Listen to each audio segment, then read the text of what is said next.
এটা কি ধরনের ঝড় চলছে বন্ধুরা, কি ধরনের ঝড় চলছে? আমরা তো এতদিন ধরে, প্রায় ১৫ দিন ধরে আমরা পশ্চিমবাংলায় এই ঝড় দেখতে পেলাম খাদানের।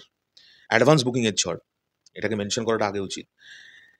এবার শুরু হয়ে গেছে ন্যাশনালি এই ঝড় কিন্তু ছড়িয়ে পড়েছে এবং অ্যাডভান্স বুকিং দুর্দান্ত লেভেলের হচ্ছে এবং আমি না আ প্রতিটা বাঙালিকে একটা স্যালুট জানাতে চাই এবং যারা প্রবাসী বাঙালি, যারা আমাদের আ ওয়েস্ট বেঙ্গলে এখন নেই, যারা ভারতবর্ষেই অন্যান্য স্টেটে থাকেন, তারা সত্যি কথা বলতে তারা যে ভালো ছবির সঙ্গে আছেন, এটা কিন্তু তারা প্রমাণ করছেন।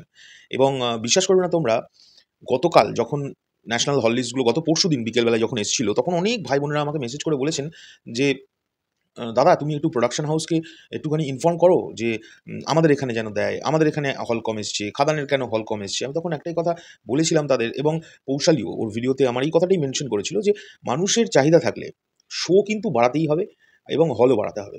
এবং দেখো যত দিন যাচ্ছে সেটাই ঘটছে এবং ঘটেছে। যখন আমি দেখলাম মুম্বাইয়ে, ব্যাঙ্গালোরে, হায়দ্রাবাদে, দিল্লিতে উম আ যখন শো এসছে মাত্র ৩ টে করে শো ২ টো হলে বা ১ টা হলে এরকম করে এসছিল। বাট এখন যেটা দেখা যাচ্ছে যে প্রতিটা শহরে এখন রীতিমতো আ ৫ টা ৪টে-৫ টা হলে ২ টো ৩ টে করে শো নিয়ে কিন্তু খাদান চলছে। এবং খুব আনন্দের সঙ্গে জানাচ্ছি হায়দ্রাবাদে তো একটা আ হলে আমার মনে হয় ২ টোরও বেশি শো পেয়েছে। যেটা কিন্তু খুব বিশাল ব্যাপার। কারণ খাদান কিন্তু খুব আ মানে বিশাল আকৃতিতে ন্যাশনাল রিলিজ করেনি এবং এটা ভালো কাজ করেছে। যেটা আমার মতে এটা খুব ভালো কাজ করেছে। খাদান টিম আমি সিউর যে খাদান টিম অলরেডি রিসার্চ করেছেন যে কোন জায়গায় কোন এরিয়ায় শো দিলে মানুষের রেসপন্স, বাঙালির রেসপন্স আমরা পাবো। কারণ একটা জিনিস তোমরা মাথায় রেখো, প্রচুর শো দিয়ে দিলাম, আমার ক্ষমতা আছে, প্রোডাকশন হাউসের প্রচুর পয়সা আছে, আমি প্রচুর শো কিনে ফেললাম বা ভাড়া করে ফেললাম, কনট্যাক্ট করে আমার কনট্যাক্টস আছে সবকিছু করে, এদিকে পাবলিক যাচ্ছে না দেখতে। সেরকম শো দিয়ে তো কোনো লাভ নেই।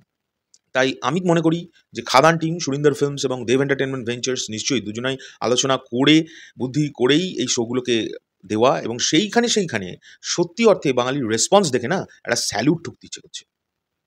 আমি এটা তোমাদের কি দিয়ে শুরু করব বলো? ৪ তারিখ। আজকে তো ৪ তারিখ। ৪ তারিখে আজকের আমি কিন্তু এটা সবসময় মাথায় রাখবে। আমি পশ্চিমবাংলা নিয়ে কথা বলছি না। এই সিনেমাটা, খাদান সিনেমাটা পশ্চিমবাংলায় আগুনের মতো মানে অ্যাডভান্স বুকিং দেখিয়ে দিয়েছে। যারা কমার্শিয়াল অ্যাকশন ফিল্মের জন্য পাবলিক এতটা ওয়েট করছিল ঠিকঠাক ছবির জন্য। তো সেই ছবি আসার পর কি দামামা মেচেছে এবং এখনো মাতছে সেটা তোমরা দেখতে পাচ্ছ। বাট এটা যখন ইন্ডিয়ার অন্য স্টেটে হচ্ছে, কারণ তোমরা সকলেই জানো ভারতবর্ষের প্রতিটা স্টেটে বিভিন্ন ধরনের ল্যাঙ্গুয়েজের মানুষ বাস করে। সকলে বাঙালি নয়। কিন্তু যারা বাঙালি, তার মানে আমাদের বাঙালিরা কত পরিমাণ ভারতবর্ষের নানান স্টেটে বাস করে, অলরেডি আমি মুম্বাই দিয়ে তোমাদের বলা শুরু করছি। ৪ তারিখ আজকে। হ্যাঁ? আমি যা দেখছি এ তো সবই হলুদ, সব হলুদ। ওখানে হলুদ মানেই আমার কাছে হাউসফুল। সত্যি কথা বলছি। ওখানে শুধু মানে মুম্বাই বলে বলছি না। মুম্বাই, ব্যাঙ্গালোরে, হায়দ্রাবাদ, স্পেশালি হায়দ্রাবাদ আর ব্যাঙ্গালোর যা মানে মানুষ সাপোর্ট দেখাচ্ছে, এ মানে ভাববার বিষয় যে ওখানে আমাদের আলাদা করে এবারে ওখানকার মানুষদের এন্টারটেইন করার জন্য আলাদা করে আমাদের ছবি তৈরি করতে হয় কিনা। কারণ দুর্দান্তভাবে তারা রেসপন্স দেখাচ্ছেন সেখানকার বাঙালিরা। আমি তো বাঙালিই মনে করব, কারণ সিনেমাটা ডাব ভার্শনে রিলিজ করবে না, বাংলায় রিলিজ করছে। এবার আমরা চলে আসি। মুম্বাই দেখলাম। মুম্বাইয়ে আজকে দেখছি, তোমাদের বলে দিচ্ছি, প্রচণ্ড ভালো রেসপন্স মুম্বাই, যেটা সবচেয়ে এখনো পর্যন্ত সকাল 8:30টার সময়ের আমি ইনফরমেশন দিচ্ছি। এটা বেলার দিকে গিয়ে আই হোপ সো বেড়ে যাবে। সিনেপলিস ভিভানা মল থানে, যেটার ফিলিং ফার্স্ট যাচ্ছে হচ্ছে সবচেয়ে বেশি টাকার যে টিকিটটা সেটা, যেটা ভাবার বাইরে। আমার খুব ভালো লাগছে। আইনক্স আর সিটি ঘাটকোপারে, এটা আমার মনে হচ্ছে ওই পুরোটাই হলুদ হয়ে যাবে।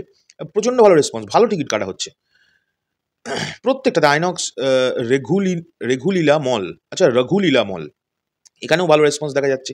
মানুষ টিকিট কাটছে। মুম্বাইয়ের রেসপন্স ভালো। এবার আমরা চলে আসি ব্যাঙ্গালোর। ব্যাঙ্গালোরের রেসপন্সটা শোনো বন্ধুরা। আজকে 7:05 সন্ধ্যেবেলা একটা শো আছে পিভিআর ভেগা সিটিতে। ভেগা সিটি খুব নামকরা একটা ওখানকার মল, সেখানে ভেগা সিটিতে আছে, বেনারঘাটা রোডে। 7:05 শোটা অলরেডি ওটা হলুদ হয়ে গেছে। ব্যাঙ্গালোরে হলুদ হচ্ছে মানে বুঝতে পারছো তো? আর ওয়েস্ট বেঙ্গল নয় কিন্তু, ব্যাঙ্গালোরে হলুদ হয়ে গেছে। আচ্ছা, আইনক্স লিডো অফ অফ এমজি রোডে, এইখানে 5টার শোটা হলুদ হয়ে গেছে পুরো। এটা মনে হচ্ছে হাউসফুল যাবে। 5টার শোটা বিকেল এটা যাবে। ঠিক আছে? তো এই হচ্ছে ব্যাঙ্গালোর। এছাড়াও ব্যাঙ্গালোরের শো পেয়েছে, সেগুলোতে মোটামুটি টিকিট বিক্রি হচ্ছে। কিন্তু এই দুটো শোতে কিন্তু হলুদ, এবং এটা ওয়েস্ট বেঙ্গলের বাইরে। বারবার এটা যেন মাথায় থাকে। আচ্ছা, এটা ব্যাঙ্গালোর হলো। আমার দেখে এত আনন্দ হচ্ছে না এটা। এবার আমরা চলে আসি হায়দ্রাবাদ। বাবা! 3টে শো আজকে আছে হায়দ্রাবাদে, 2টো শো তার মধ্যে 2টোই হলুদ হয়ে গেছে। এটা কি করছে খাদান, এটা কি করছে? আমার মনে হচ্ছে হায়দ্রাবাদে এই পিভিআর ইরুন মঞ্জিল হায়দ্রাবাদে, এটা মনে হচ্ছে হাউসফুল যাবে। এটা আমি ড্যাম শিওর, ওই যে অবস্থা দেখছি তাই এটা হাউসফুল যাবে। এবং হায়দ্রাবাদের জিএসএম মল সবচেয়ে নাম করা, সকলে জানে, আইনক্স জিএসএম, এখানেও হাউসফুল যাওয়ার 100% চান্স আছে। সেবার আমরা চলে আসি, এত কিছু করলাম, এবার দিল্লি করে দেখি কি অবস্থা। দিল্লিতেও হলুদ, দেখে আমি অবাক হয়ে যাচ্ছি ভাই, এটা দিল্লি। পিভিআর সুপারপ্লেক্স লজিক্স, আচ্ছা নয়ডাতে, এটা হাউসফুল যাবে ড্যাম শিওর আমি। আর একটা শোয়ে মোটামুটি টিকিট বিক্রি হচ্ছে, খুব ভালো না, বাট এটা নিয়ে আমি একদমই দুঃখ প্রকাশ করছি। আমি বারবার বলছি, আমি প্রথম থেকে যে বলে যাচ্ছি কথাটা, যে বাঙালিরা এই সিনেমাটা দেখতে যাচ্ছেন, তারা হলুদ বানাচ্ছেন। আর দেব এন্টারটেনমেন্ট ভেঞ্চার্স এবং সুরিন্দর ফিল্মসের কি সুন্দর প্ল্যানিং, যে তারা কিন্তু বুঝে গিয়েছে আমার অডিয়েন্স কোন কোন জায়গায়, কোন কোন হলে, কোন কোন শোতে পড়তে পারে। তারা ঠিক বুদ্ধি করে কিন্তু শোগুলো দিয়েছে। এটাকেই বলে স্ট্র্যাটেজি, এটাকেই বলে শুধু স্ট্র্যাটেজি না, শুধু স্ট্র্যাটেজি থাকলেই একটা সিনেমাকে মানুষ দেখতে যায় না। এটা ভালো সিনেমা, যেটা মানুষ দেখতে যেতে চাইছে, ভালোটা তারা বুঝছে, যারা দেখে বেরিয়ে বারবার করে ভালো ভালো কথাগুলো বলছে, তাদের উপরে বিশ্বাস করেই মানুষগুলো কিন্তু আজকে সিনেমাটা দেখতে আছে। এখন বিষয় হচ্ছে তারা দেখার পর কিরম রিয়াকশন দেন, সেটাও দেখবার, আমি সেদিকেও নজর রাখবো। এবং আমি অনেক ভাইদের আমি রিকোয়েস্ট করেছি, যে ওখানকার, আমি হায়দ্রাবাদের একজন ভাইকে রিকোয়েস্ট করেছি, আমি ব্যাঙ্গালোরের একজন ভাইকে রিকোয়েস্ট করেছি, যে আমি ওই মোমেন্টসটা দেখাতে চাই আমার দর্শকদের, প্লিজ যদি একটু ভিডিও করে পাঠানো যায়, ছোট্ট করে, মানে জাস্ট ওখানকার মানুষের কি অবস্থা, তারা কিরম রিয়াক্ট করছে খাদান নিয়ে। তো যাই হোক, all the best to the entire team of Khadaan. আজকে মানে মুম্বাই, দিল্লি, ব্যাঙ্গালোর, হায়দ্রাবাদ, এই 4খানা স্টেটে খাদান ভালো লেভেলের, আমার মতে খুব ভালো লেভেলের বিজনেস করতে চলেছে। এবং আমি নিশ্চিত এই পরবর্তীকালে যত সিনেমা এবার হায়দ্রাবাদ, ব্যাঙ্গালোর এইসব জায়গায় যাবেন না, ওখানকার বাঙালিরা কিন্তু আরও বেশি করে সাপোর্ট দেখাবে, এটা আমি ড্যাম শিওর। তার কারণ ওই যে একজনাকে একটা কাজ যদি একজন কেউ শুরু করে ফেলে না, মানে সাকসেসফুল হয়ে, পরবর্তী কাজগুলোর খুব উপকার হয়। যেটা বারবার দেবদা বলছিলেন, যে আমার খাদান যদি হিট হয়, তাহলে অন্য ছোট ছোট বাজেটের সিনেমাগুলোও কিন্তু মানুষ রেসপন্স করবে। এটাই নিয়ম, এবং ইন্ডাস্ট্রিতে আরও ভালো ভালো কাজ হবে, মানুষ রিস্ক নেবে, বড় কাজ করার রিস্ক নেবে। তো এইবার আশা রাখবো বাংলা ইন্ডাস্ট্রি একটু নড়ে চড়ে বসবে এবং বড় কাজ করার একটা মানে চেষ্টা করবে। যাই হোক, all the best to the Khadaan team again. এখনকার জন্য চললাম। এই ভিডিও যদি ভালো লেগে থাকে, তাহলে অবশ্যই লাইক, কমেন্ট, শেয়ার করো। আমার মাধ্যমে যদি কোনো কিছু ভুল ত্রুটি করে ফেলি, বলে ফেলি, তাহলে নিজেগুলো মাফ করে দাও। এখন চললাম, টাটা।